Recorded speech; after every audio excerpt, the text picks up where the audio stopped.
So the theme for this month is mermaids, and this painting is based off of a painting that I did last year, and I kind of wanted to just play a little bit to see if I could refine it and figure out some ideals to make it a little bit better. So I just wanted to use her for playing with batik a little bit. But I also really like the way she is because she's not quite humanoid. She has 3 fingers on her claws on her hands, and she has a fish body. And so I really wanted to just play with the batik. I think it's really fun to play with the batik, but I also am going to, for next month, use watercolor because I want to see how that comes out on this paper.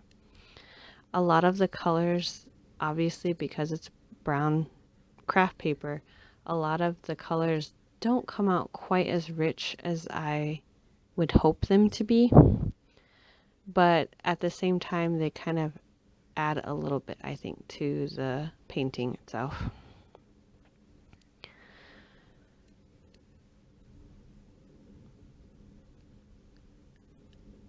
I tried a couple different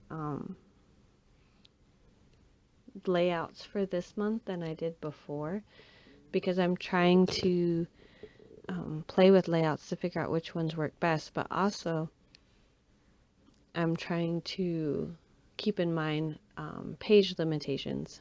One thing that I realized with this planner is that I like having a planner that I can pull pages in and out of, but at the same time, I don't like the quality of the paper. The grid paper is 120 GSM, and there's a lot of bleeding and a lot of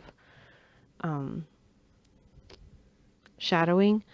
And I just don't like that whenever I'm using papers. So I've been gluing them together, but they're not really staying together as well as I hope they would.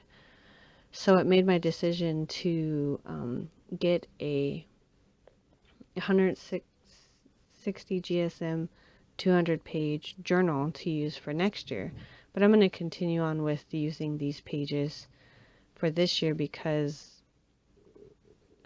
I just want to continue on so I can bind all the pages together in one book, and then I'll start on that other book for next year. And I'm going to use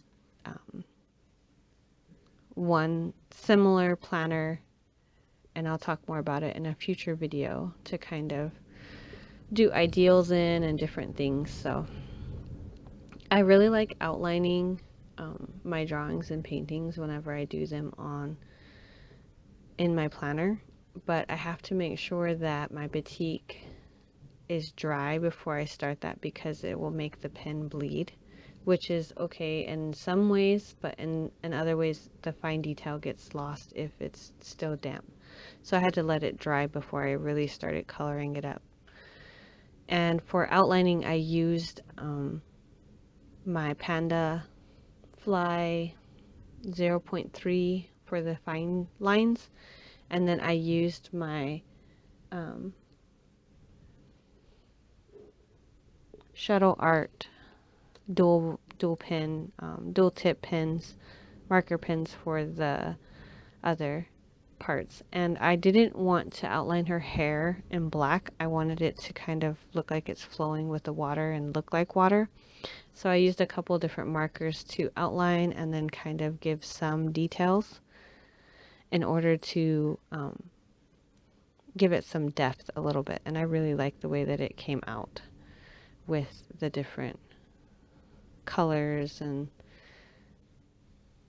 the different things that purples and blues look really a lot like water. A little not articulate this month apparently. And then I used a silver Sharpie pen to make the knife and her jewelry shine a little bit. This is a white acrylic marker that I'm using to just add the highlights and to give a little bit of depth to the bubbles and her hair. So I really like the white against everything though. I think it really made it pop and it looks really pretty.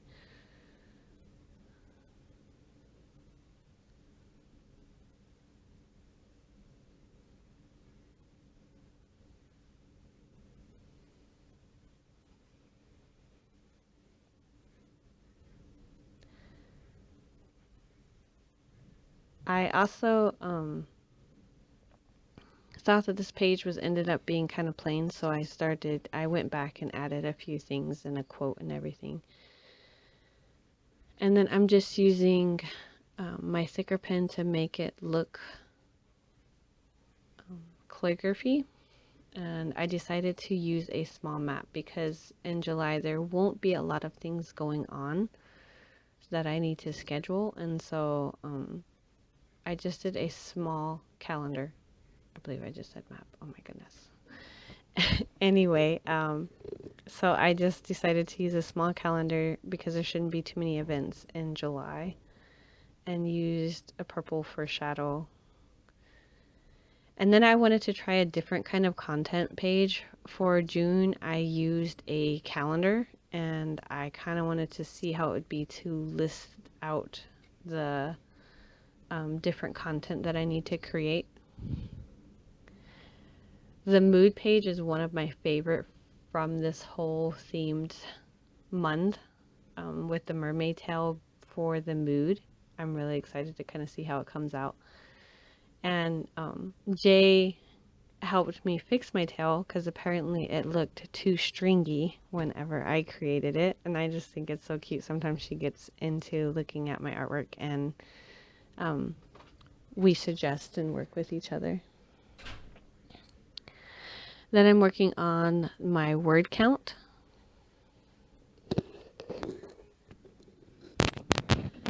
Because I try to write every week and every day, I try to keep track of if I'm writing, which books I'm writing in, and how much words I'm writing each day for each one. So I do a 15-minute write spot. And so I try to keep track of the word count on my page. That's one of the important, like, I guess it's like a habit tracker for me. Except I don't check anything. I just write down the amount of words I write. And then for the sections that I'm not using for my mood, I really wanted to add some detail, some coloration to really make the mermaid tail kind of pop.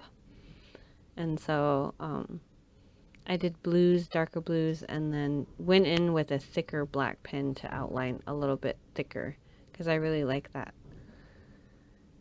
drastic outline. And then went in again with my acrylic white to do some highlights. And I definitely have to say this is one of my favorite pages. I can't wait to see how it looks when the mood is completely filled in. And then for the first 2 weeks, I decided to use a task to-do list and just write the events on the bottom instead of writing it in little boxes for each day. I wanted to see how this would work for me.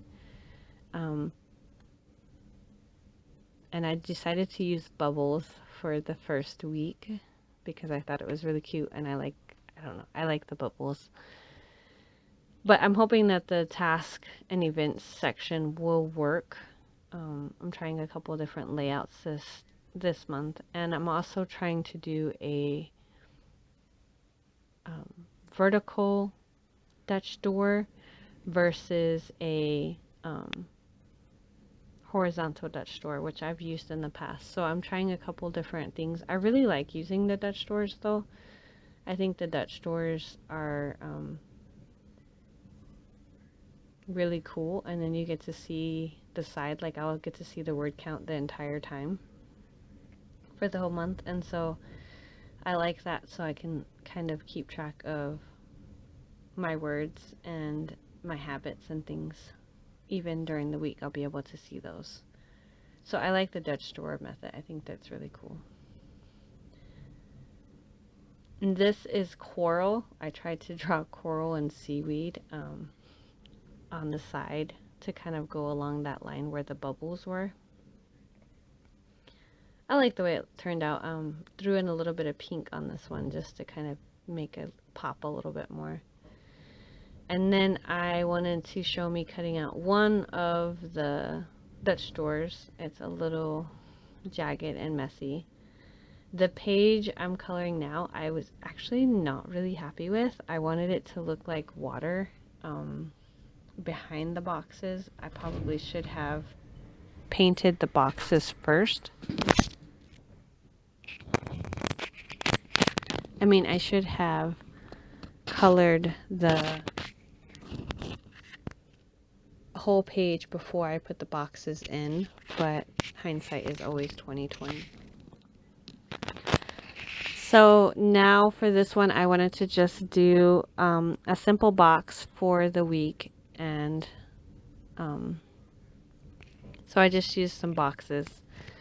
And then for the meeting, I really wanted to try and make it look like a treasure map. So it's really kind of fun to draw out treasure maps and everything. And I decided to try and put the income and expenses on this page. Right now, it's kind of been a little slow, so I don't think we'll be using too much of that space up, but we'll see. I used a marker, but I wasn't really happy with that, so I came back in with batik to kind of give it that parchment kind of coloration that I really wanted. Because it's 120 GSM, it does not take paint, especially batik paint or watercolor paint, very well at all. But I just figured that's okay. I think it still looks cool with making it look like a parchment. Then there's only two habits that I really track, and that's the social posts that I do, and also the wellness, dancing, that type of thing. I also wanted to, I used the stamp that we created for that page, and so I added shells and waves on the July content page. I really like the way the mood tracker, the word count, and the calendar kind of look on those, and my habit tracker. The Dutch doors turned out really nice. There's still that sad page I don't like. And then I just used a stamp for the one page that we created.